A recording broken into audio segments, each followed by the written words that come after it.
질문과 답 시리즈 11번째 시간, 그 선한 영향력 세 번째 시간입니다.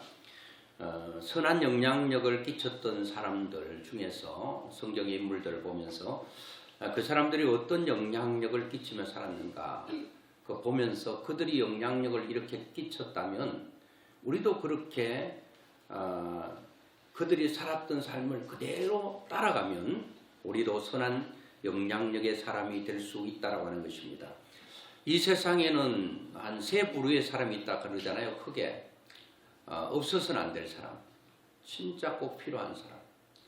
어떤 사람이 있으나 마나, 어떤 사람은 없어야 될 사람도 있다는 거예요. 지금 우리나라에도 폰지 사기라고 하는 처음에는 아주 이렇게 굉장히 좋은 것 같아요. 그런데 결국은 이것이 사기로, 그러니까 많은 사람들이 사기꾼에 의해서 큰 어려움을, 물질의 어려움을 당하는 사람 많아요. 이게 몇 조를 푸어내잖아요. 계획적으로. 이게 사기입니다. 사기를 맞아도 안 되겠지만 사기치는 사람이 저는 아주 나쁘다고 보는 것입니다. 악하다고 보는 거죠. 이런 사람들은 곤충에 비하면 거미와 같은 사람이죠. 제가 한날은 거미가 어떤 존재인가를 알기 위해서 산에 갔더니 거미줄을 이슬이 내렸는데 거미줄을 쳐놨더라고요. 그래서 이 거미가 어떻게 먹이를 잡아먹기 위해서 거물을 쳐놨나. 그래서 둘러보니까 개미가 기어가더라고요. 개미가 안 잡히려고 하는데 제가 억지로 잡아가지고 거미줄에 딱 던졌어요. 던졌더니 이놈이 바로 이 텔레파시가 있는 것처럼 해가지고 바로 와서 그거를 먹고, 배가 부르니까 또 이렇게 덮어 보관하고. 이 거미를 보면서 이렇게 많은 곳에서 사람들을 덮치고 사람들을 피해를 주고 그런 사람은 적어도 되지 말아야 된다. 있으나 마나한 사람, 그런 사람도 지난번에 말씀드린 것처럼 내가 돈 벌어가지고 내가 좋은 집 살고 좋은 또 별장 짓고 내가 타는데 당신이 무슨 할 말이 있느냐. 근데 우리는 그걸 넘어야 됩니다. 나만 잘 먹고 잘 사는 것을 뛰어넘어서 다른 사람들을 유익하게 하고 다른 사람들을 행복하게 하고 다른 사람들에게 큰 힘을 주고 다른 사람의 삶이 무너진 삶을 세워주고 넘어진 것을 일으켜주는 뭔가 나 혼자 잘 되고 잘 먹고 잘 사는 것을 뛰어넘어서 꿈놈의 꿈을 가져야 됩니다. 내가 성공하고 난 이후에 무엇을 할 것인가를 생각해야 되는 것입니다. 잘 되는 것이 우리의 목표가 아니에요. 잘 된 후에 우리가 뭘 할 것인가. 대부분 꿈은 있는데 꿈 너머에 꿈이 없는 사람들이 있어요. 다 믿음의 사람들은 꿈이 있었고 그 꿈 너머에 또 다른 꿈이 계속 인생 가운데 펼쳐진 것을 보게 됩니다. 저는 지난주에는 요셉에 대한 그 말씀을 드렸고 오늘은 너무 잘 알고 있는 아브라함에 대한 얘기가 성경에 기록되어 있어요. 이 아브라함은 원래 갈대아 우르라고 하는 곳에서 태어났습니다. 아버지 이름은 데라고 그 갈대아 우르에서 그 당시에 세계 문명의 최고 도시 아니겠습니까? 그런데 그 갈대아 우르 메소포타미아라고 하는 그곳에서 아버지 데라는 우상을 섬기는 사람이었고 어떤 곳에 보면은 아브라함의 아버지 데라는 우상을 섬겼을 뿐 아니라 그 당시는 갈대아 우르는 하나님을 모르는 그러한 지역이기 때문에 당연히 우상을 섬기죠. 사람은 뭔가를 의지하지 않고는 살아갈 수가 없습니다. 그래서 막연히 우리는 무슨 일이 있으면 하나님의 유일하신 하나님이 아니라 하늘을 향하여 하늘님이 계실 것이다. 이게 이제 칸트는 요청된 신관이라고 표현했습니다. 이 땅에는 신이 존재해야 되겠다. 그래서 신을 요청하는 거죠. 신을 요청하는데 왜 신을 요청해야 되는가 하면 이 세상이 너무 부조리하고 선한 사람이 너무 힘든 어려움을 당하고 악한 사람들이 그냥 세상을 휘둘러대는 이런 세상은 반드시 신이 있어서 좋은 사람에게는 상을 주고 나쁜 사람에게는 벌을 줘야 되는 이런 신이 반드시 존재해야 되겠다. 그래서 칸트는 요청된 신관을 가지고 있어요. 신을 요청하는 거죠. 근데 우리는 하나님을 요청하는 게 아니에요. 하나님이 이미 스스로 계시는 거예요. I am that I am. That I am that. 하나님은 나는 스스로 있는 자라고 말씀을 하고 있어요. 하나님은 누구에서 만들어진 존재가 아니에요. 피조물이 아니에요. 하나님께서 모든 피조물을 만드셨지 하나님은 그 어떤 것에 대해서 만들어진 존재가 아니단 말이에요. 자, 그런데 이 사람은 누구든지 할 것 없이 하나님을 믿지 않으면 자기 주먹이라도 믿어야 되는 거예요. 아니면 막연히 하늘을 믿어야 되고 해를 믿어야 되고 달을 믿어야 되고 별을 믿어야 되고 이상한 돌이 있으면 그게 수천 수만 번 절을 하면서 뭔가를 도와달라고 그래야 되고 뭔가 정성을 들이고 뭔가 간절하면 될 줄 알았던 우리 부모 세대, 할머니, 할아버지 세대, 저도 시골에서 복음이 들어오기 전에는 그랬어요. 모든 게 신이었습니다. 우리 모친도 위로 딸을 둘 낳으니까 첫째 딸을 낳을 때는 저희 조모 할머니가 그래도 뭐 또 기대하고 있었는데 두 번째 딸을 낳으니까 겨울에 딸을 낳았는데 손주잖아요. 낳았는데 시골이 얼마나 춥습니까? 부를 때도 아랫목은 장판이 타도 윗목은 얼음이 얼 정도거든요. 근데 애를 낳았는데 딸 낳았다고 뭘 안 달고 나왔다고 그냥 저 기집애 하면서 울목으로 윗목으로 밀어붙여가지고 우리 작은 누나가 서름을 많이 받았습니다. 그러니까 우리 모친이 그 내과가 있고 그 큰 바위가 있는데 거기서 정성을 많이 들였어요. 아침에도 드리고 저녁에도 드리고 때가 되면 가가지고 아들 하나 달라고 그렇게 정성을 들였는데 야 그렇게 간절히 정성을 들이니까요.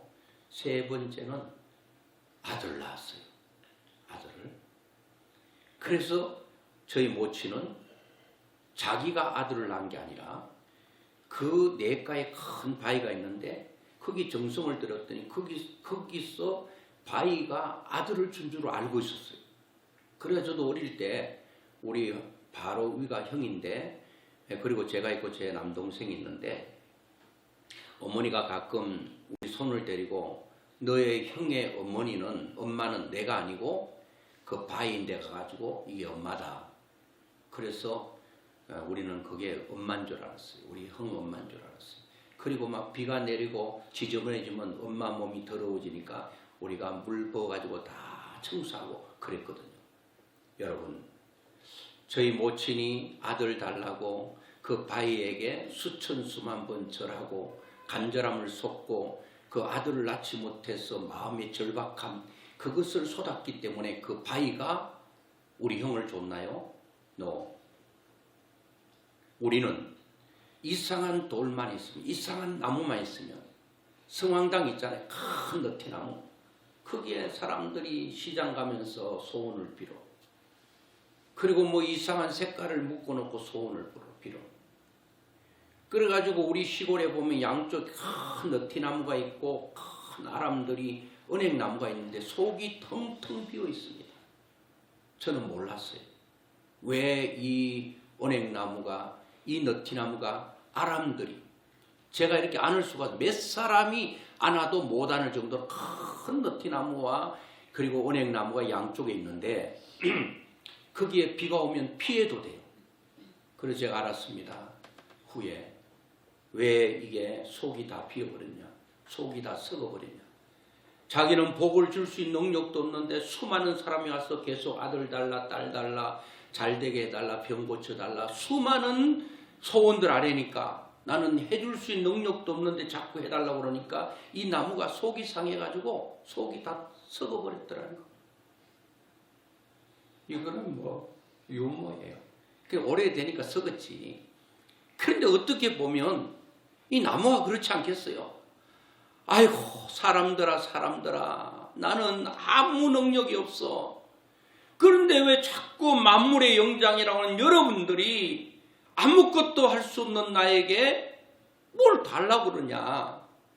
나 진짜 나무가 말할 수 있다면 나는 머리 터져 죽을 것 같아요. 스트레스 받아가지고 곧 죽을 것 같아요. 그렇게 말하지 않겠어요? 제가 서울 도선사 가는데 큰 바위가 하나가 있는데 거기 막 움푹 파졌더라고.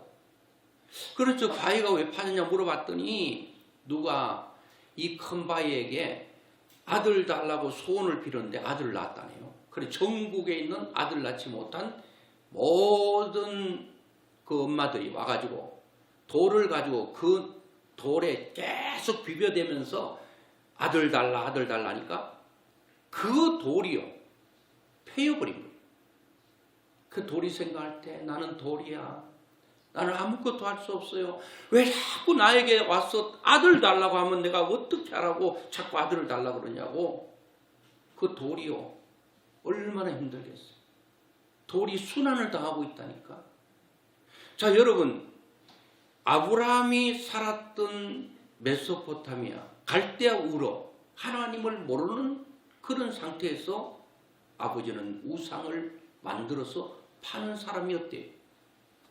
성경에 나오지 않지만 제가 어떤 책 봤더니 아브라함의 아버지 데라가 우상을 섬길 뿐만 아니라 우상을 만들어 파는 사람이었대요. 그래서 아버지가 이 우상 저 우상 큰 우상 작은 우상 다 만들어 가지고 우상을 보관하는 그 창고 같은 데 넣어놨는데 아브라함이 하나님을 만났잖아요. 그런데 이 우상을 다 그냥 두드려 깨버렸어. 부숴버렸어요. 목 다 띠버리고 팔 다 끊어버리고 다 부러뜨려버리고 서로 털어버리고 자기들끼리 막 엉켜붙게 만들어 놓고 다 완전히 이 우상들을 다 장애자를 만들어버리고 눈 빼버리고 코를 비틀어버리고. 근데 아버지가 와서 우상을 해놨는데 창고에 보니까 완전히 우상들이 다 쓰러져 난장판이 되어 있고 온전한 우상이 없는 거예요. 그래 아들인 아브라함에게 야 이놈아 누가 이 우상을 다 이렇게 망가뜨리느냐. 그랬더니 아브라함이 태연하게 아이고 조금 전에요 저 우상들이 있는 그 창고가 막 시끌벅적하고 막 싸우는 소리가 나가지고 내가 나가보니까 자기들끼리만 치고받고 해가지고 눈 빠지고 귀 떨어지고 다 다리 부러지고 팔이 이렇게 다 장애자가 됐다고. 아버지가 야 이놈아 이 우상이 어떻게 움직일 수 있다고 싸웠단 말인가. 네가 다 부러뜨린 게 아니냐고 그랬더니 아니라고. 어제 조금 전에 자기들끼리 싸웠다고 아버지가 말했습니다. 이것은 아무것도 할 수가 없어. 아버지 맞습니다. 이 우상은 보지 못하고 눈이 있어도 보지 못하고 귀가 있어도 듣지 못하고 입이 있어도 말하지 못하고 손이 있어도 움직이지 못하고 발이 있어도 걷지 못하는 그야말로 아무것도 아니에요. 하나님만이 살아계신 분이라고 그렇게 아브라함이 말을 했다는 거예요. 오늘 여러분 그런데 아브라함의 아버지 데라가 갈대아 우르에서 태어났어요. 그리고 우상을 섬기는 가정에서 아브라함이 태어났죠. 그런데 하나님께서 우상의 도시, 우상의 땅에 아브라함을 하나님께서 찾아오셨어요. 기독교는 어떤 종교를 따라가는 종교가 아닙니다. 찾아오는 종교예요. 우리가 하나님을 찾아간 것 같지만 결국은 보면 하나님이 우리를 찾아오셨어요. 아브라함이 하나님을 찾아간 게 아니에요. 하나님의 존재에 대해서도 무지했고 알지 못했는데 어떻게 아브라함이 하나님을 찾았겠습니까? 하나님께서 아브라함을 찾아오셔서 아브라함을 만나주신 거예요. 하나님은 오늘 여러분과 저에게 찾아오셔서 우리를 아브라함을 부르듯 여러분과 저를 불러 하나님의 자녀로 세워주셨다는 거예요. 이것이 얼마나 큰 축복인지 모릅니다. 그런데 창세기 11장 27절에 보니까 데라의 족보는 이러하니라 하고, 데라는 아브람과 나홀과 하란을 낳고 하란은 롯을 낳았으며, 하란은 그 아비 데라보다 먼저 고향 갈대아인의 우르에서 죽었더라. 그런데 이 아브람에 대한 얘기가 사도행전 7장 2절부터 보면 서대반이라고 하는 서대반 집사님이 설교할 때 잘 나타나 있습니다. 자, 사도행전 7장 2절에 보니까 서대반이 이르되 여러분 부영들이여 들어서서 우리 조상 아브라함이 하란에 있기 전 메소포타미아에 있을 때에 영광의 하나님이 그에게 보여. 자, 메소포타미아가 어디라고요? 갈대아 우르, 우상의 도시. 거기에 있을 때에 영광의 하나님이 그에게 보여. 영광스러운 하나님께서 우상의 땅인 갈대아 우르, 우상을 만들고 우상을 파는 아버지가 사는 그 땅에서 하나님께서 아브라함에게 나타났다는 겁니다. 그때 이르시되 내 고향과 친척을 떠나 내가 내게 보일 땅으로 가라 하시니, 아브라함이 갈대아 사람의 땅을 떠나 하란에 거하다가 그의 아버지가 죽음에 하나님이 그를 거기서 너희 지금 사는 이 땅으로 옮기셨느니라. 이렇게 말하고 있거든요. 자, 그런데 하나님께서 오늘 본문은 아브라함에게 두 번째 나타난 거예요. 자, 첫 번째 나타났을 때는 그 창세기 11장 30절을 보니까 데라가 그 아들 아브람과 하란의 아들인 그의 손자 롯과 그의 며느리 아브람의 아내 사레를 데리고 갈대아인의 우르를 떠나 가나안 땅으로 가고자 하더니 하란에 이르러 거기 거류하였는데 데라는 나이가 205세가 되어 하란에서 죽었더라. 자, 여기서 보면은 그 갈대아 우르에서 아브라함의 아버지 데라 아버지하고 그리고 아브라함, 그리고 아브라함의 아내 사레, 그리고 하란의 아들 조카 롯, 이렇게 떠납니다. 떠나는데 이 아버지의 주도하에 떠난 것처럼 보이지만 그 당시에는 아버지가 족장이에요. 아버지가 왕이에요. 아버지가 리더예요. 아마도 아브라함이 아버지 데라에게 말했을 것입니다. 영광의 하나님께서 자기에게 나타났던 얘기를 할 때에 주도적으로 끌어가야 될 분은 아버지예요. 그래서 데라가 그 메소포타미아라고 하는 갈대아 우르를 떠난 것처럼 보이지만 그게 아니라 아브라함이 얘기했을 때 아버지는 그 족장으로서 왕으로서 임금으로서 리더로서 아버지로서 그 길을 간 것입니다. 거기 가서 가나안 땅으로 가라 그랬는데 어디에서 머물렀습니까? 하란이라는 곳에서 머물렀어요. 하란에서 머물면서 하란에서 이 아버지 데라가 죽습니다. 죽고 난 후에 다시 이제 하나님께서 원하는 가나안 땅으로 가게 되는데요. 그런데 여기서 아브라함의 그 믿음을 보면 대단하지 않습니까? 창세기 22장은 100세에 낳은 독자 이삭을 하나님께서 모리아산에 바치라 할 때에 그 바치는 엄청난 믿음을 보이게 됩니다.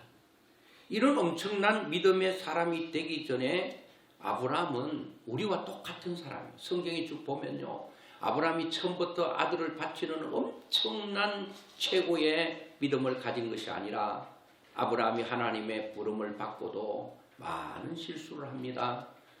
가나안 땅에 머물 때에 흉년이 들었는데 살기 위해서, 죽지 않기 위해서 하나님께서 원치 않는 애굽으로 내려갔던 일. 즉 말하면 예수를 믿으면서도 세상에서 건짐을 받은 그리스도인이면서도 어려우니까, 삶이 어려우니까 애굽 세상으로 내려갔다는 말과 같은 거예요. 믿음을 저버렸다는 것 같지 않겠습니까? 물론 아브라함은 믿음을 저버린 거 아니지만 환경을 이기지 못하는 거, 배고픔을 이기지 못하는 거예요. 가난을 이기지 못, 기근을 이기지 못하는 거예요. 경제적인 어려움을 이기지 못하고 그냥 살기 위해서 떠나게 된 거예요. 애굽으로 내려가서 애굽 왕에게 그 아브라함의 아내가 너무 절색 가인이었어요. 너무나도 이뻤어요. 10인 10색이었습니다. 그런데 아내가 이쁘면 얼마나 좋아요. 그런데 아브라함이 덜컥 겁이 나는 거예요. 야, 이러다가 아내 뺏기는 거 아니겠는가 해서 아내인 사라에게 이렇게 말합니다. 누가 당신이 나하고 관계를 묻거든 나를 남편이라고 말하지 말고 그냥 오빠라고 해라.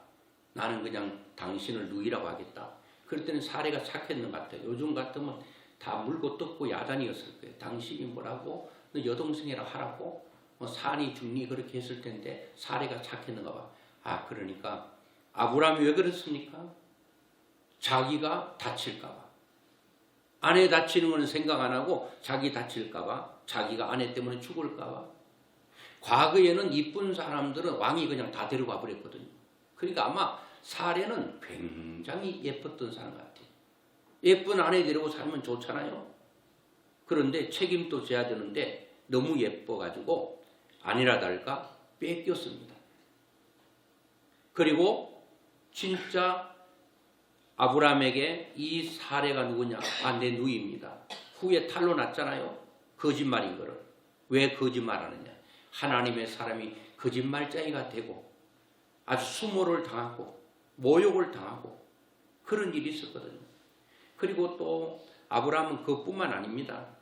그뿐만 아니라 그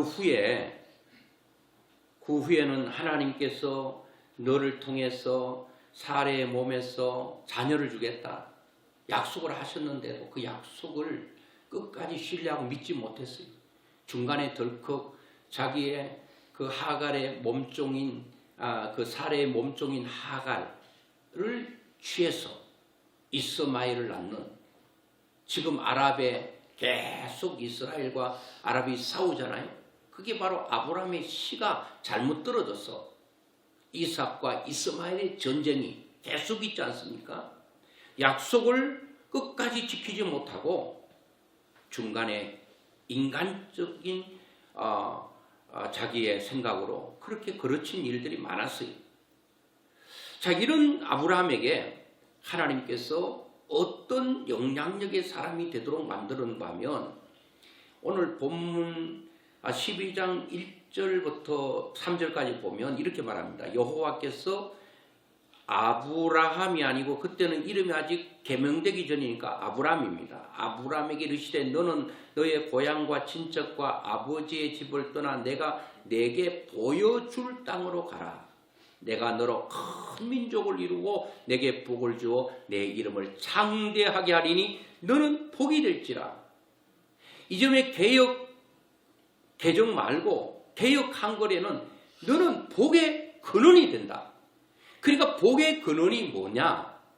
아브라함으로부터 복이 시작된다 그 얘기예요. 아브라함을 통해서 아브라함으로 말미암아 복이 흘러가게 된다는 거예요. 이거 얼마나 큰 축복이에요. 여러분 이런 사람 되고 싶지 않습니까? 나를 중심해서 나로 말미암아 우리의 사랑하는 가족들에게 복이 흘러가고, 그리고 이것이 우리의 친척과 이웃과 성도들과 내가 알고 있는 모든 사람들에게 이 복이 흘러갈 수 있다면 내가 복의 근원, 내가 복의 시초, 복이 나로 말미암아 출발된다고 한다면 이거 얼마나 큰 축복이에요. 아브라함에게 하나님께서 내가 너를 부르는 것은 너가 복의 근원으로 불렀다. 너를 통해 앞으로 엄청난 일들이 일어날 것이다. 너는 복이 될지라. 그러면서 너를 축복하는 자에게는 내가 복을 내리고 너를 저주하는 자에게는 내가 저주하리니 땅의 모든 족속이 너로 말미암아 복을 얻을 것이라 하신지라 하면서 하나님께서 아브라함에게 자신이 복인 사실을, 아브라함 자신이 복 자체임을 선언해 주신 거예요. 오늘 여러분들에게도 하나님께서 여러분 자신이 복의 근원될 수 있기를 주의 이름으로 축원합니다. 그런 사람 되기를 기도해야 됩니다. 그뿐만 아니라 하나님께서 창세기 13장 14절로 17절에 보면 땅에 대한 약속을 합니다. 너가 동서남북을 다 바라봐라. 너가 바라보는 모든 땅, 내가 동로로 서로 남으로 북으로 밟는 모든 땅을 내가 너에게 주겠다 약속했거든요. 그뿐만 아니라 자녀가 무자한 아브라함에게 자손에 대한 약속을 15장 1절로 6절에도 말씀하고 있는데 다 주겠다는, 하늘의 무별을 보이면서 저 모든 별들이 너의 자손이 될 것이다. 그리고 낮에는 저 바닷가의 모래알이 너의 자손이 될 것이다. 아브라함은 때로는 시간이 흘러가는지 자손이 없을 때마다 밤이 되면 하나님께서 약속한 시각적, 그러한 시각적으로 하늘을 바라보면서 별을 바라보면서 저것은 첫째 아들, 둘째 아들, 셋째 아들 쭉 보면서, 그리고 손자, 손녀, 그리고 뭐 이렇게 쭉 보면서 별을 보면서 하나님의 약속을 믿고, 밤에는 별을 보면서, 낮에는 불빛이 없어도 되니까 모래알을 보면서 하나님께서 주실 그 자녀를 바라보고, 자, 이런 복을 하나님께서 아브라함에게 허락하신 거예요. 그 당시는 몰랐습니다. 세월이 흘러가니까 그게 다 그대로 이루어졌습니다. 두 번째, 아브라함이 자신이 축복의 근원일 뿐 아니라 두 번째는 3절에 또 읽어드렸죠. 너를 축복하는 자에게 내가 복을 내리고 너를 저주하는 자에게는 내가 저주하리니 땅의 모든 족속이 너로 말미암아 복을 얻을 것이라고 말했습니다. 축복권과 저주권을 가지고 있어요. 여러분들은 하나님께서 축복권과 저주권을 가지고 있어도 저주는 안 하는 게 좋아요. 여러분 마음껏 축복하면, 여러분 자녀를 위해서 부모가 축복하면 자녀들이 복을 받고, 목사가 축복하면 성도들이 복을 받고, 성도가 성도에게 축복하면 복을 받고, 이런 사람이 된다면 얼마나 큰 영향력의 사람이 되겠습니까? 그래서 아브라함에게는 축복권과 저주권을 줬어요. 아브라함이 축복하지 않아도 아브라함을 축복하는 자에게 하나님께서 그 사람이 복을 줬어요. 아브라함을 막 저주하는 사람에게는 하나님께서 그들을 저주했어요. 그러니까 아브라함 자체가 축복의 사람이에요. 더 놀라운 것은 갈라디아서 3장 14절에 보니까 이런 그리스도 예수 안에서 아브라함의 복이 이방인에게 미치게 하고 또 우리로 하여금 믿음으로 말미암아 성령의 약속을 받게 하려 함이라. 여러분, 아브라함의 복이 복의 근원이 된다고 그랬죠. 아브라함의 복의 근원된 아브라함을 통해서 누가 복을 받는다고요? 이방인에게 미친다. 여러분들이 축복을 받아서 여러분들이 받은 그 능력을 가지고 다른 사람에게 다 영향력을 미치게 된다. 그 선한 영향력을 미치게 된다. 소금이 녹아서 음식에 들어가서 음식에 맛을 내는 것처럼 골고루 들어가서 내가 복의 근원이 된다. 여러분, 그런 사람이 된다면 얼마나 큰 복이 되겠습니까? 아브라함이 그랬다는 겁니다. 저는 그렇다면 여러분, 아브라함이 복의 근원적인 사람이 됐어요. 아브라함이 축복권과 저주권이 있어요.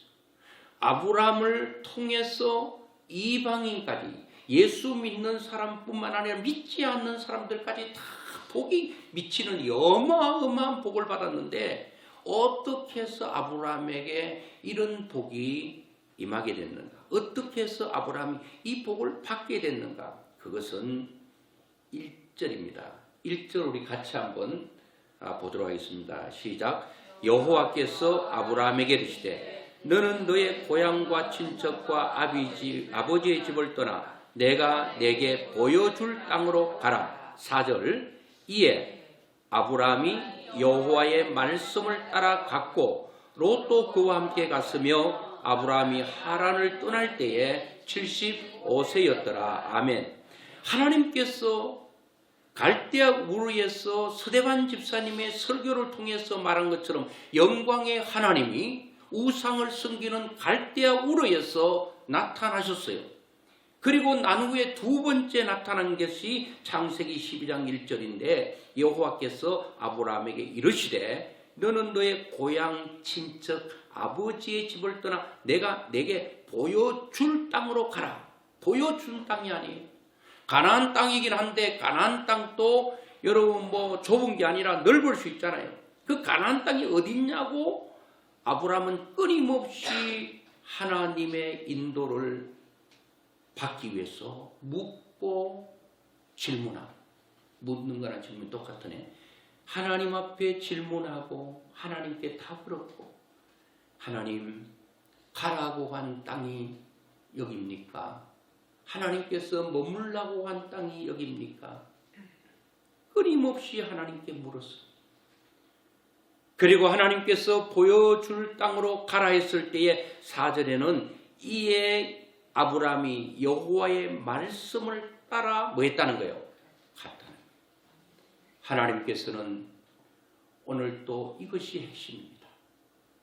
하나님을 온전히 따라가고 하나님의 온전한 인도를 받는 인생은 아브라함이 받았던 복을 하나님은 주십니다. 아브라함이 만약에 하나님께서 내게 보여줄 땅으로 가라 했는데 아브라함이 말씀을 따라 가지 않았다면 하나님의 역사는 거기서 끝났을 것입니다. 그런데 내게 보여줄 땅이에요. 이것은 하나님 앞에 계속적으로 묻지 않으면 알 수가 없어요. 우리의 인생은 일생 동안 하나님께 끊임없이 물어야 된다는 거예요. 하나님, 이것이 하나님이 원하는 뜻인지 하나님이 바라고 있는 건지 끊임없이 물으셔야 된다는 거예요. 하나님께 물으면 하나님은 답하시는 분이에요. 하나님은 말씀하시는 분이라고 히브리서에 말하고 있어요. 하나님은 우리에게 말씀하고 싶어 하셔요. 하나님의 뜻을 밝히고 싶어 하셔요. 하나님은 성경을 통하여 하나님의 뜻을 말씀하셨고, 때로는 설교를 통해 하나님께서 우리의 음성을 들려주시고, 때로는 기도를 할 때 하나님은 우리에게 하나님의 뜻을 말씀하셔요. 그리고 사람들의 말을 통해서 하나님은 자기의 뜻을 계시하시고, 환경을 통해서 말씀하셔요. 하나님은 여러 가지 방법으로 우리에게 말씀하시는데 그 말씀을 듣고 어떤 사람은 따라가고 어떤 사람은 따라가지 않습니다. 인생은 두 길밖에 없어요. 오늘 4절에도 보니까 이에 아브라함이 여호와의 말씀을 따라갔고, 이 땅에는 딱 두 부류의 사람입니다. 한 부류는 하나님의 뜻을 따라가는 사람이 있습니다. 한 부류는 하나님과 상관없이 살아가는 길이 있습니다. 하나님을 믿고 하나님을 섬기고 하나님의 뜻을 따라가는 길이 있고, 하나님과 전혀 상관없이 살아가는 길이 있습니다. 여러분들은 어떤 길을 선택하느냐에 따라서 우리의 인생의 판도는 완전히 달라질 것입니다. 제가 지난번에도 주바라기에 대해서 말한 적이 있습니다. 해바라기를 영어로 선플라워라고 말합니다. 즉 해의 꽃이라는 뜻이죠. 해바라기는 해만 바라보는 꽃이기에 해바라기라고 그렇게 말합니다. 해바라기는 밤새도록 고개를 숙이고 있다가도 해가 뜨면 해바라기는 고개를 듭니다. 그리고 해를 바라봅니다. 해바라기가 있어서, 해가 있어서 해바라기는 고개를 들 수도 있고, 또 해가 지면 해바라기는 고개를 숙이게 됩니다. 해가 떠 있을 때는 해를 향하다가 해가 석양으로 넘어가면 해바라기는 고개를 떨군다고 그래요. 또 구름이 짙게 끼어 해가 전혀 보이지 않아도 해바라기는 해가 도는 방향으로 계속 그쪽으로 향한다고 그래요. 그래서 구름이 끼어 있는 동안은 해가 뜨지 않기 때문에 해바라기는, 그러면 해가 떠 있지 않은 게 해바라기는 가만히 있느냐? 그렇지 않대요. 구름이 끼어 해가 보이지 않아도 해바라기는 계속 해를 따라 돈대요. 그래서 해바라기의 방향을 통해서 지금은 해가 어디에 있다는 것을 알 수 있다고 그래요. 오늘 여기서 우리는 놀라운 여러분 교훈을 받게 됩니다. 오늘 해바라기의 시선은 해에 집중하고 있습니다. 여러분들의 시선은 어디에 집중하고 있습니까? 아브라함의 시선은 하나님께 집중했어요. 하나님의 음성에 집중했습니다. 그리고 하나님의 음성이 떨어지면 아브라함은 내가 할 수 있느냐 할 수 없느냐 물은 적이 없습니다. 할 수 없어도, 할 능력이 없어도 그냥 발을 내디뎠던 사람, 그 사람이 바로 아브라함입니다. 말씀드린 것처럼 신앙이라고 하는 게 뭐냐? 해바라기가 해를 향해 움직이고 해를 통해 고기를 들기도 하고 떨구기도 하는 것처럼 우리들도 하나님의 뜻을 향해 움직이고 사는 자들이 신앙이라고 하는 것이고, 그것을 신앙생활이라고 하는 것입니다. 해바라기는 구름이 끼어 있어도 해의 방향을 향해 움직이듯이 우리의 삶 가운데 때로는 먹구름이 끼어서 답답하고 괴롭고 침울하고 우울한 가운데서도 여러분, 우리의 마음과 우리의 시선은 하나님을 향하고 있어야 된다고 하는 것입니다. 그리고 기쁘고 즐거울 때도 여전히 우리의 시선은 하나님께로 고정하고, 그리고 하나님이 원하는 뜻과 방향을 향하여 우리의 삶이 움직여지는 것, 이것이 바로 신앙이고, 아브라함은 하나님의 시선에 집중했습니다. 그 시선을 향해서 움직였습니다. 그래서 오늘 여러분, 우리는 두 길이 있는데 어떤 길을 선택하시겠어요? 하나님의 말씀을 따라갔던 아브라함의 길이 있고, 롯은 아브라함을 따라갔던 길이었습니다. 후에는 사람을 따라갔던 길은 후에 롯이 살았던 소돔과 고모라는 멸망했습니다. 아브라함은 끊임없이 하나님만 따라갔더니 그의 인생은 가면 갈수록 그의 축복이 부채꼴처럼 끝과 끝을, 축복을 가름할 수 없고 줄로 잴 수 없고 저울로 달을 달 수 없는 엄청난 복의 사람이 된 거예요.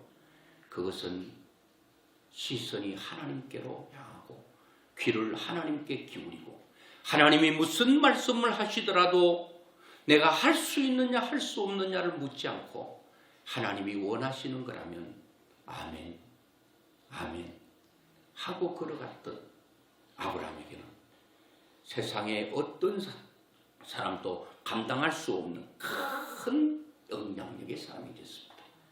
오늘 바라기는 여러분과 제가 아브라함처럼 선한 영향력을 끼치고 많은 사람을 유익해 하고 하나님께 영광 돌리는 귀한 축복이 여러분과 저에게 있기를 주의 이름으로 축원합니다.